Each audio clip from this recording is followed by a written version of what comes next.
તો ગુજરાત CCE 2026ની તૈયારીમાં લાગી ગયા છો? અરે વાહ! પણ તૈયારી શરૂ કરતા પહેલા સૌથી અગત્યનું શું છે?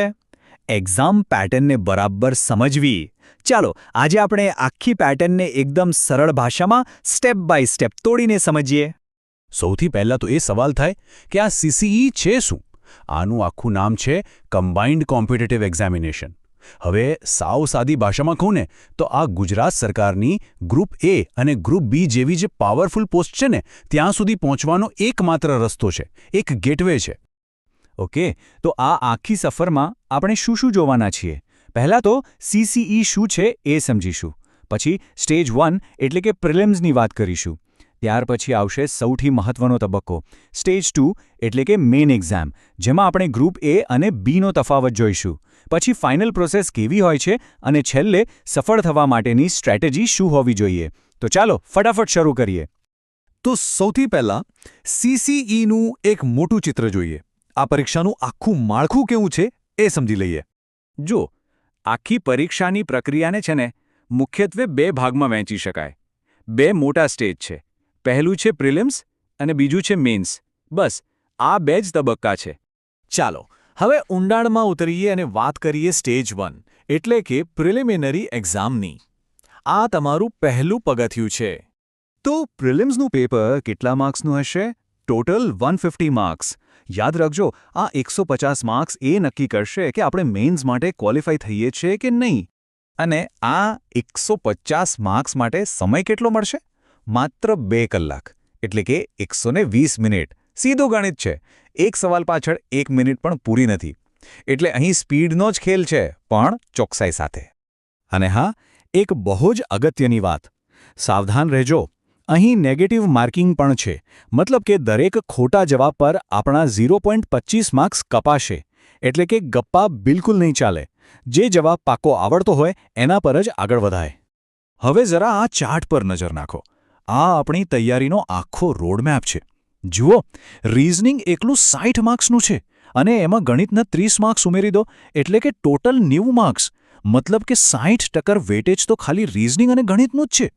આ સ્પષ્ટ બતાવે છે કે આપણી તર્કશક્તિ કેટલી મજબૂત છે એ ચકાસવામાં આવશે. હા, અંગ્રેજી, ગુજરાતી અને જનરલ અવેરનેસ પણ છે, પણ અસલી ગેમ ચેન્જર તો આ 2 વિશે જ સાબિત થશે. અને આ એક વાત ગાંઠ બાંધી લેજો. પ્રિલિમ્સ પરીક્ષા ફક્ત અને ફક્ત સ્ક્રીનિંગ માટે છે. એનો મતલબ શું? કે આના માર્ક્સ આપણા ફાઇનલ મેરિટ લિસ્ટમાં ક્યાંય ગણાવાના નથી. આ તો ખાલી એક ચાળણી છે, જેમાંથી પસાર થઈને મેઇન્સ સુધી પહોંચવાનું છે. આપણો એકમાત્ર ટાર્ગેટ હોવો જોઈએ કટ ઓફ ક્લિયર કરવાનો. બસ. ઓકે, તો પ્રિલિમ્સનો ગેટ આપણે પાર કરી લીધો. હવે આવે છે અસલી મેદાન, સ્ટેજ 2, મુખ્ય પરીક્ષા. યાદ રાખજો, બધો જ દારોમદાર આ પરીક્ષા પર છે. અહીં જે સ્કોર કરીશું એ જ આપણી નોકરી નક્કી કરશે.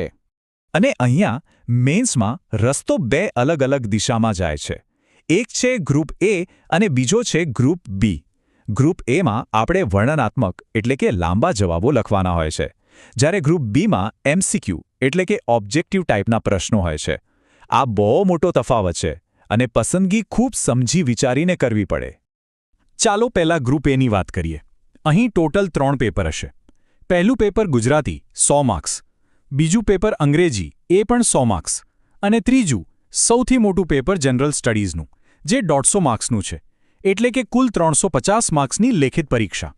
હવે આવીએ ગ્રુપ B પર. અહીં આખી ગેમ જ અલગ છે.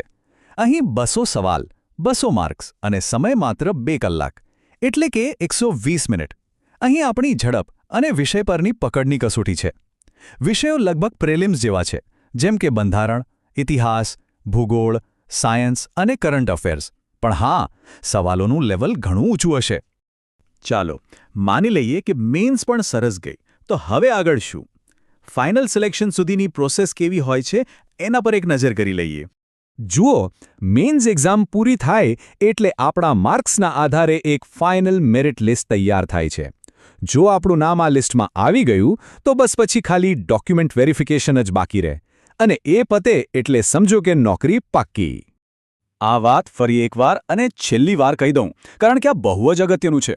આપણું ફાઇનલ સિલેક્શન, આપણો રેન્ક બધું જ ફક્ત ને ફક્ત મેઇન્સ એક્ઝામના માર્ક્સ પરથી જ નક્કી થશે. પ્રિલિમ્સના માર્ક્સ અહીં કોઈ ગણતરીમાં લેવાશે નહીં. એ માત્ર એક ટિકિટ હતી મેન્સ સુધી પહોંચવાની. ઓકે, તો આખી પરીક્ષા પદ્ધતિ તો હવે આપણને સ્પષ્ટ થઈ ગઈ, પણ હવે સૌથી મોટો સવાલ, આ પરીક્ષા પાસ કેવી રીતે કરવી? સફળતા માટેની સ્ટ્રેટેજી શું હોવી જોઈએ? ચાલો કેટલીક જરૂરી ટિપ્સ પર વાત કરીએ.